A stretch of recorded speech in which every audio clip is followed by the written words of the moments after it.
Dan untuk mengetahui informasi terkini tentang kasus kekerasan seksual yang diduga dilakukan Guru Besar Farmasi Universitas Gadjah Mada, Profesor Edi Meyanto, kita sudah terhubung dengan jurnalis Kompas TV Michael Aryawan di UGM Yogyakarta. Mika, apakah sudah ada kejelasan proses hukum pidana terhadap Profesor Edi Meyanto ini? Ya, selamat pagi Asri dan saudara. Hingga hari ini memang kejelasan hukum dari kasus ini belum bisa ditangani oleh pihak kepolisian. Kami berbicara atau berkomunikasi dengan bidang Humas Polda Daerah Istimewa Yogyakarta, dijelaskan bahwa kepolisian belum bisa masuk untuk menangani kasus ini jika dari 13 korban yang ada belum satupun melaporkan kasus tersebut ke pihak kepolisian. Dan kami juga memang kesulitan mengakses ke 13 korban ini karena masih ditangani oleh Satgas Pencegahan Penanganan Kekerasan Seksual di kampus Universitas Gadjah Mada. Dan memang sampai saat ini pihak UGM juga menyatakan belum ada satupun dari korban yang berniat untuk melaporkan kasus ini ke pihak polisian. Demikian, Asri.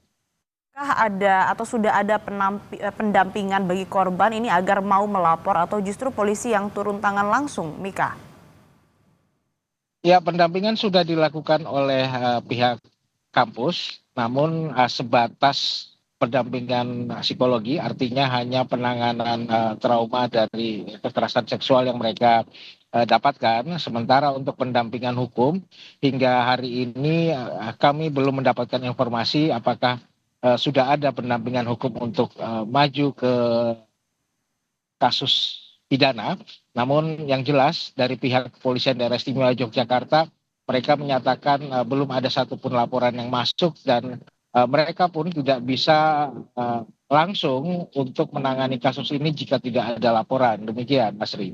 Lalu bagaimana dengan sikap UGM atas kasus ini? Apakah cukup hanya dipecat saja atau dari pihak UGM juga ini ada keinginan atau mendorong untuk kemudian diproses secara pidana? Ya, hingga saat ini pihak Universitas Gadjah Mada masih menunggu kesediaan dari korban apakah mereka mau melaporkan hal tersebut ke pihak kepolisian atau tidak. Karena memang menurut dari Sekretaris Universitas Gadjah Mada, Andi Sandi, bahwa hal tersebut adalah murni otoritas dari korban dan pihak UGM tidak bisa secara lembaga kemudian mempolisikan Profesor Edi Meyanto dalam kasus kekerasan seksual karena memang dibutuhkan kerjasama dari korban.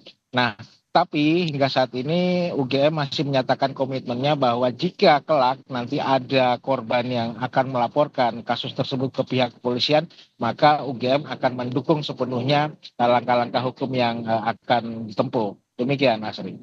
Mika, saya ingin konfirmasi total korban ini 13 atau justru ada korban lainnya? Ya, dari rentang waktu 2023 hingga 2024, sejatinya ada 15 orang yang melaporkan kasus kekerasan seksual yang dilakukan oleh Profesor Edi Meyanto selaku terduga.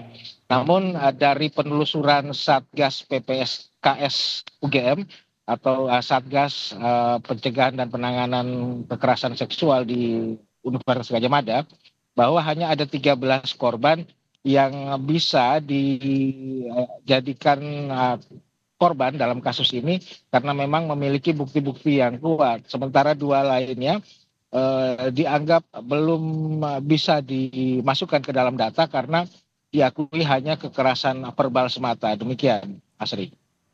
Jadi yang menjadi hambatan korban belum mau speak up, belum mau melapor. Ini apa sebetulnya, Mika? Ya, secara psikologi memang kami memahami bahwa para korban ini belum mau mengungkap atau merilis kejadian yang menimpa dirinya sendiri karena memang ada banyak faktor.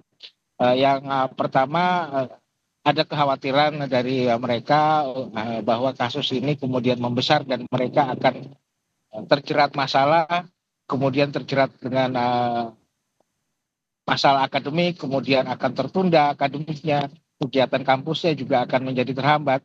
Itu salah satu dari kenapa mereka belum berani untuk berbicara langsung di hadapan publik. Dan memang kami sudah mencoba untuk menghubungi para korban ini, dan para jurnalis di Jogja juga sudah melakukan liputan kolaborasi. Kami mencoba melakukan pendekatan kepada para korban melalui para jurnalis wanita, dan ternyata memang juga sangat sulit untuk bisa menembus mereka karena adanya sikap yang tertutup tadi.